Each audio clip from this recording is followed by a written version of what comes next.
Story with Binaca. सुनिए कहानी Binaca की जुबानी। हाजिर है ओ हेनरी की कहानी आखिरी पत्ता।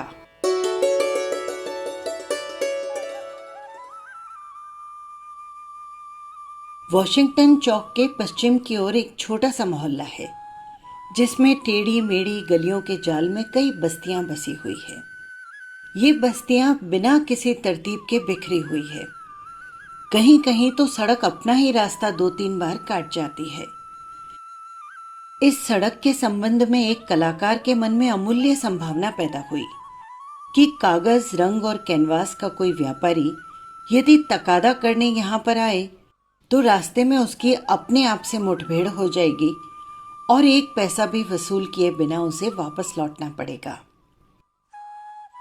इस टूटे फूटे और विचित्र ग्रीनविच ग्राम नामक मोहल्ले में दुनिया भर के कलाकार आकर एकत्रित होने लगे। वे सब के सब उत्तर में खिड़कियां, 18वीं सदी के महराबें, छत के कमरे और सस्ते किरायों की तलाश में थे। बस वे छठी सड़क से कुछ कांसे के लोटे और टीन की तश्तरियां खरीद लाए और अपनी गृहस्थी बसा ली। एक नीचे के मकान की तीसरी मंजिल पर सू और जानसी का स्टूडियो था। जानसी जोना का अपभ्रंश था। एक मेन से आई थी और दूसरी कैलिफोर्निया से। इन दोनों की मुलाकात 8वीं सड़क के अत्यंत सस्ते से होटल में हुई थी। दोनों की कला रुचि और खाने पीने की पसंद में इतनी समानता थी कि दोनों के मिले जुले स्टूडियो का जन्म हो गया। ये बात मई के महीने की थी। नवंबर की सर्दियों में एक अज्ञात अजनबी ने, जिसे डॉक्टर लोग निमोनिया कहते थे, मोहल्ले में डेरा डालकर अपनी बर्फीली उंगलियों से लोगों को छेड़ना शुरू किया। पूर्वी इलाके में तो इस सत्यानाशी ने 20 लोगों की बलि लेकर तहलका मचा दिया था, परंतु पश्चिम की तंग गलियों वाले जाल में उसकी चाल कुछ धीमी पड़ गई। मिस्टर निमोनिया स्त्रियों के साथ भी कोई रियायत नहीं करते थे। कैलिफोर्निया की आंधियों से जिसका खून फीका पड़ गया हो, ऐसी किसी दुबली पतली लड़की का इस भीमकाय फुफकारते दैत्य से कोई मुकाबला तो था नहीं। फिर भी उसने जानसी पर हमला बोल दिया। वो बेचारी चुपचाप लोहे की खाट पर पड़ी रहती और शीशे के मकान में से सामने की ईंटों के मकान की कोरी दीवार को देखा करती। एक दिन उसका इलाज करने वाले बूढ़े डॉक्टर ने थर्मामीटर झटकते हुए सू को बाहर के बरामदे में बुलाकर कहा, उसके जीने की संभावना रुपए में 2 आना है, और वो भी तब यदि इसकी इच्छा शक्ति बनी रहे। जब लोगों के मन में जीने की इच्छा ही नहीं रहती तो वे मौत का स्वागत करने को तैयार हो जाते हैं, तो उनका तो इलाज धनवंतरी भी नहीं कर सकते। इस लड़की के दिमाग में भूत सवार हो गया है कि अब वो अच्छी नहीं होगी। क्या उसके मन पर कोई बोझ है? सू बोली, और तो कुछ नहीं, पर किसी रोज नेपल्स की खाड़ी का चित्र बनाने की उसकी प्रबल आकांक्षा थी। चित्र? मैं पूछ रहा था कि उसके जीवन में कोई ऐसा आकर्षण भी है कि जिससे जीने की इच्छा तीव्र हो, जैसे कोई नौजवान। बिच्छू के डंक की सी चुपती आवाज में सू बोली, नौजवान? पुरुष और प्रेम छोड़ो भी। नहीं डॉक्टर साहब, ऐसी कोई बात नहीं। डॉक्टर बोला, सारी बुराइयों की जड़ यही है। डॉक्टरी विद्या के अनुसार जो मुझसे मुमकिन है मैं उसे किए बिना नहीं छोड़ूंगा, पर जब कोई मरीज अपनी अर्थी के सामने चलने वालों की संख्या गिनने लग जाता है तब दवाइयों की शक्ति आधी रह जाती है।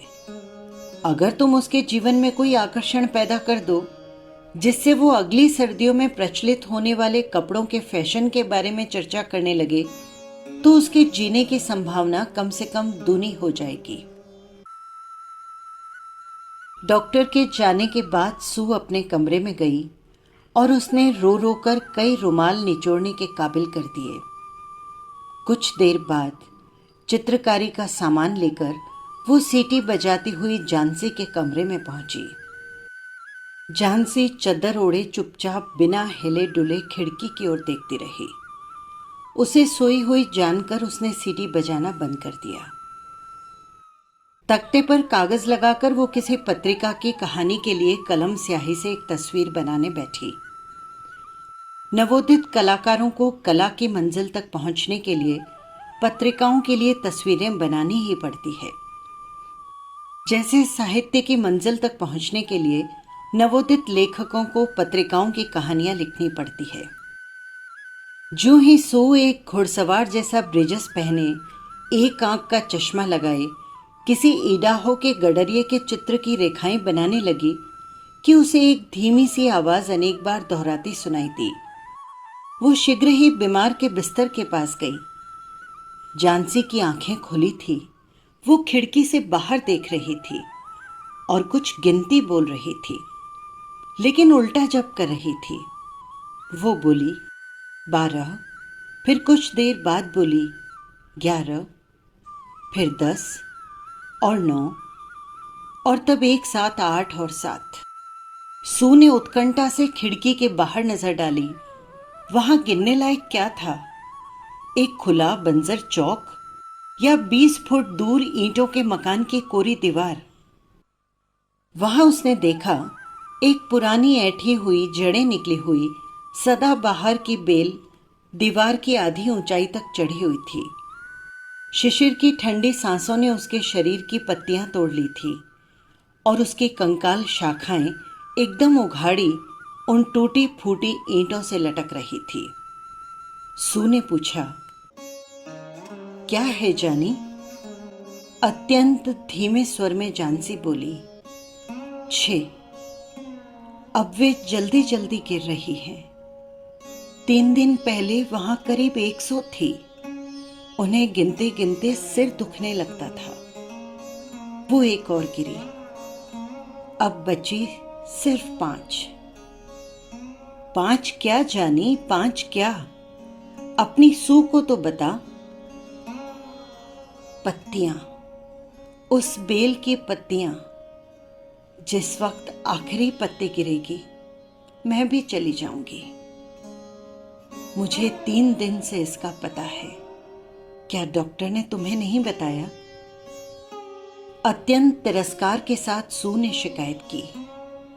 ओह, इतनी बेवकूफ तो मैंने कहीं नहीं देखी। तेरे ठीक होने का इन पत्तियों से क्या संबंध है? तू उस बेल से प्यार किया करती थी। क्यों? इसीलिए ना? बदमाश, बनकर अपनी बेवकूफी। अभी सुबह ही तो डॉक्टर साहब ने बताया था कि तेरे जल्दी से ठीक होने की संभावना, किन शब्दों में कहा था? हाँ, कहा था कि संभावना रुपए में 14 आना है। और न्यूयॉर्क में जब हम किसी टैक्सी में बैठते हैं या किसी नई इमारत के पास से गुजरते हैं, तब भी जीने की संभावना इससे अधिक नहीं रहती। अब थोड़ा शोरबा पीने की कोशिश कर और अपनी सू को तस्वीर बनाने दे, ताकि उसे संपादक महोदय के हाथों बेचकर वो अपनी बीमार बच्ची के लिए थोड़ी दवा दारू और खुद के पेट के लिए कुछ रोटी पानी ला सके। अपनी आंखों को खिड़की के बाहर टिकाए झांसी बोली, तुम्हें अब मेरे लिए शोरबा लाने की जरूरत नहीं। वो देखो, एक और गिरी। नहीं, मुझे शोरबे की भी जरूरत नहीं। अब सिर्फ 4 रह गई हैं। अंधेरा होने से पहले उस आखिरी पत्ते को गिरते देख लूं, बस मैं फिर चली जाऊंगी। सू उस पर झुकती हुई बोली, प्यारी झांसी, तुझे प्रतिज्ञा करनी होगी कि तू आंखें बंद रखेगी और जब तक मैं काम करती हूं खिड़की से बाहर नहीं देखेगी। कल तक ये तस्वीर पहुंचानी है मुझे रोशनी की जरूरत है, वरना अभी खिड़की बंद कर देती। झांसी ने रूखाई से पूछा, क्या तुम दूसरे कमरे में बैठकर तस्वीरें नहीं बना सकती? मुझे तेरे पास ही रहना चाहिए। इसके अलावा मैं तुझे उस बेल की तरफ देखने नहीं देना चाहती। किसी मूर्ति की तरह निश्चल और सफेद अपनी आंखें बंद करती हुई झांसी बोली, काम खत्म होते ही मुझे बता देना, क्योंकि मैं उस आखिरी पत्ते को गिरते हुए देखना चाहती हूँ। अब अपनी हर पकड़ को ढीला छोड़ना चाहती हूँ और उन बेचारी थकी हुई पत्तियों की तरह तैरती हुई नीचे नीचे और नीचे चली जाना चाहती हूँ। सू ने कहा, तू सोने की कोशिश कर, मैं खान में मजदूर का मॉडल बनाने के लिए उस बहरमैन को बुला लाती हूँ। अभी 1 मिनट में आई, और देख, जब तक मैं नहीं लौटूं तू हिलना मत। बूढ़ा बहरमैन उसके नीचे ही एक कमरे में रहता था। वो भी चित्रकार था। उसकी उम्र 60 साल से भी अधिक थी। उसकी दाढ़ी माइकल एंजेल की तस्वीर में मोजेस की दाढ़ी की तरह किसी बदशक्ल बंदर के शरीर सी किसी भूत के शरीर तक लहराती हुई मालूम पड़ती थी। बहरमैन एक असफल कलाकार था। 40 वर्षों से वो साधना कर रहा था, लेकिन अभी तक कला के चरण भी नहीं छू सका था। वो हर तस्वीर को बनाते समय यही सोचता कि ये उसकी उत्कृष्ट कृति होगी, पर कभी भी वैसी बना नहीं पाता। इधर कई वर्षों से उसने व्यावसायिक या विज्ञापन चित्र बनाने के सिवाय ये धंधा छोड़ ही दिया था। उन नवयुवक कलाकारों के लिए मॉडल बनाकर, जो किसी पेशेवर मॉडल की फीस नहीं चुका सकते थे, वो आजकल अपना पेट भरता था। वो ज़रूरत से ज़्यादा शराब पी लेता और अपनी उस उत्कृष्ट कृति के विषय में बकवास करता जिसके सपने वो संजोता था। वैसे वो बड़ा खूंखार बूढ़ा था, जो नम्र आदमियों की जोरदार मजाक उड़ाता और अपने को इन दोनों जवान कलाकारों का पहरेदार कुत्ता समझता था। सू ने बहरमैन को अपने अंधेरे अड्डे में पड़ा पाया। उसमें से बेर की गुठलियों सी गंध आ रही थी। एक कोने में वो कोरा कैनवास लिए खड़ा था, जो उसकी उत्कृष्ट कलाकृति की पहली रेखा का अंकन पाने की पिछले 25 वर्षों से बाट जो रही थी। सू ने बूढ़े को बताया कि कैसे झांसी उन पत्तों के साथ अपने पत्ते जैसे कोमल शरीर का संबंध जोड़कर उसके समान बह जाने की भयभीत कल्पना करती है और सोचती है कि उसकी पकड़ संसार में ढीली हो जाएगी। बूढ़े बहरमैन ने इन मूर्ख कल्पनाओं पर गुस्से से आंख निकालकर अपना तिरस्कार व्यक्त किया। वो बोला, क्या कहा? अभी तक इस दुनिया में ऐसे मूर्ख भी हैं जो सिर्फ इसलिए कि एक उखड़ी हुई बेल के पत्ते झड़ रहे हैं अपने मरने की कल्पना कर लेते हैं। मैंने तो ऐसा कहीं नहीं सुना। मैं तुम्हारे जैसे बेवकूफ पागलों के लिए मॉडल नहीं बन सकता। तुमने उसके दिमाग में कोई बात को घुसने कैसे दिया? अरे बेचारी झांसी। सू ने कहा, वो बीमारी से बहुत कमजोर हो गई है और बुखार के कारण ही उसके दिमाग में ऐसी अजीब अजीब कलुषित कल्पनाएं जाग उठी है। ठीक है बूढ़े बहरमैन, तुम अगर मेरे लिए मॉडल नहीं बनना चाहते तो मत बनो। हो तो आखिर उल्लू के पट्टे ही ना। बहरमैन चिल्लाया, तू तो लड़की की लड़की ही रही। किसने कहा कि मैं मॉडल नहीं बनूंगा? चल, मैं तेरे साथ चलता हूं। आधे घंटे से यही तो झीक रहा हूं कि भाई चलता हूं, लेकिन एक बात कहूं, ये जगह झांसी जैसी अच्छी लड़की के मरने लायक नहीं है। किसी दिन जब मैं अपनी उत्कृष्ट कलाकृति बना लूंगा, तब हम सब यहां से चले चलेंगे, समझी? हाँ। जब वे लोग ऊपर पहुंचे तो झांसी सो रही थी। सू ने खिड़कियों के पर्दे गिरा दिए और बहरमैन को दूसरे कमरे में ले गई। वहां से उन्होंने भयभीत दृष्टि से खिड़की के बाहर उस बेल की ओर देखा। फिर उन्होंने बिना एक भी शब्द कहे एक दूसरे की ओर देखा। अपने साथ बर्फ लिए हुए ठंडी बरसात लगातार गिर रही थी। एक केतली को उल्टा करके उस पर नीली कमीज रखकर बहरमैन को बिठाया, जिससे चट्टान पर बैठे हुए किसी खान के मजदूर का मॉडल बन जाए। 1 घंटे की नींद के बाद जब दूसरे दिन सुबह सू की आंख खुली तो उसने देखा जानसी जड़ होकर खिड़की के हरे पर्दे की ओर आंखें फाड़कर देख रही है। सुरसुराहट के स्वर में उसने आदेश दिया, पर्दे उठा दे, मैं देखना चाहती हूं। विवश होकर सू को आज्ञा माननी पड़ी।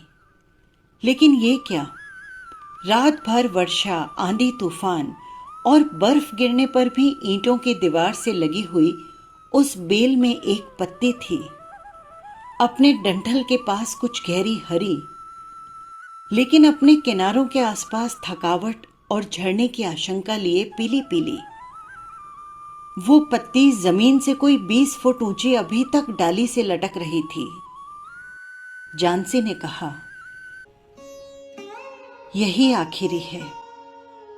मैंने सोचा था कि रात को जरूर गिर जाएगी। मैंने तूफान की आवाज भी सुनी। खैर, कोई बात नहीं, ये आज गिर जाएगी और उसी समय मैं भी मर जाऊंगी। तकिए पर अपना थका हुआ चेहरा झुकाकर सू बोली, क्या करती है पागल, अपना नहीं तू कम से कम मेरा ख्याल कर, मैं क्या करूंगी। पर जानसी ने कोई जवाब नहीं दिया। इस दुनिया की सबसे अकेली वस्तु ये आत्मा है। जब वो अपनी रहस्यमयी और लंबी यात्रा पर जाने की तैयारी में होती है, ज्यों-ज्यों संसार और मित्रता से बांधने वाले उसके बंधन ढीले पड़ते गए, त्यों-त्यों उसकी कल्पना ने उसे अधिक जोर से जकड़ना शुरू कर दिया। दिन बीत गया और संध्या के क्षीण प्रकाश में भी दीवार से लगी हुई बेल से लटका हुआ वो पत्ता उन्हें दिखाई देता रहा। पर तभी रात पड़ने के साथ साथ उत्तरी हवाएं फिर तेज चलने लगी और वर्षा की झड़ियां खिड़की से टकराकर छज्जे पर बह आई। रोशनी होते ही निर्दयी जानसी ने आदेश दिया कि पर्दे उठा दिए जाएं। बेल में पत्ती अब तक मौजूद थी। जानसी बहुत देर तक उसी को एकटक देखती रही। उसने सू को पुकारा, जो चौके में स्टोव पर मुर्गी का शोरबा बना रही थी। जानसी बोली, सुडी, मैं बहुत ही खराब लड़की हूं। कुदरत की किसी शक्ति ने उस अंतिम पत्ती को वहीं रोककर मुझे ये बता दिया कि मैं कितनी दुष्ट हूं। इस तरह मरना तो पाप है। ला, मुझे थोड़ा शोरबा दे और कुछ दूध में जहर मिलाकर ला दे। पर नहीं, जरा शीशा दे और मेरे सिरहाने कुछ तकिए लगा, ताकि मैं बैठे बैठे तुझे खाना बनाते हुए देख सकूं। कोई 1 घंटे बाद वो फिर से बोली, सुडी, मुझे लगता है कि मैं कभी न कभी नेपल्स की खाड़ी का चित्र जरूर बनाऊंगी। शाम को डॉक्टर साहब आए। सू कुछ बहाना बनाकर उनसे बाहर जाकर मिली। सू के दुर्बल कांपते हाथों को अपने हाथ में लेकर डॉक्टर साहब बोले, अब संभावना 8 आना मानी जा सकती है। अगर परिचर्चा अच्छी हुई तो तुम जीत जाओगी। और अब मैं नीचे की मंजिल पर एक दूसरे मरीज को देखने जा रहा हूं। क्या नाम है उसका? हाँ, बहरमैन। शायद कोई कलाकार है। निमोनिया हो गया है। अत्यंत दुर्लभ और बुरा आदमी है और झपट जोर की लगी है। बचने की कोई संभावना नहीं। आज उसे अस्पताल भिजवा दूंगा, वहां आराम ज्यादा मिलेगा। दूसरे दिन डॉक्टर ने सू से कहा, जानसी अब खतरे के बाहर है। तुम्हारी जीत हुई। अब तो सिर्फ पथ्य और देखभाल की जरूरत है। उस दिन शाम को सू जानसी के पलंग के पास आकर बैठ गई। वो नीली ऊन का एक बेकार सा गुलबंद निश्चिंत होकर बुन रही थी। उसने तकिए के उस ओर से अपनी बाह सू के गले में डाल दी। सू बोली, मेरी भोली बिल्ली, तुझसे एक बात कहनी है। आज सुबह अस्पताल में मिस्टर बहरमैन की निमोनिया से मृत्यु हो गई। वो सिर्फ 2 रोज बीमार रहा। परसों सुबह ही चौकीदार ने उसे अपने कमरे में दर्द से तड़पते पाया था। उसके कपड़े, यहाँ तक कि जूते भी पूरी तरह से भीगे हुए और बर्फ के समान ठंडे हो रहे थे। कोई नहीं जानता कि ऐसी भयानक रात में वो कहाँ गया था, लेकिन उसके कमरे में एक जलती हुई लालटेन, एक नसेनी, 2-4 ब्रश और फलक कुछ हरा और पीला रंग मिलाया हुआ मिला। जरा खिड़की से बाहर तो देख, दीवार के पास उसकी अंतिम पत्ती को। क्या तुझे कभी आश्चर्य नहीं हुआ कि इतनी आंधी और तूफान में भी वो पत्ती हिलती क्यों नहीं? प्यारी सखी, यही बहरमैन की उत्कृष्ट कलाकृति थी। जिस रात को अंतिम पत्ती गिरी, उसी रात उसने उसका निर्माण किया था।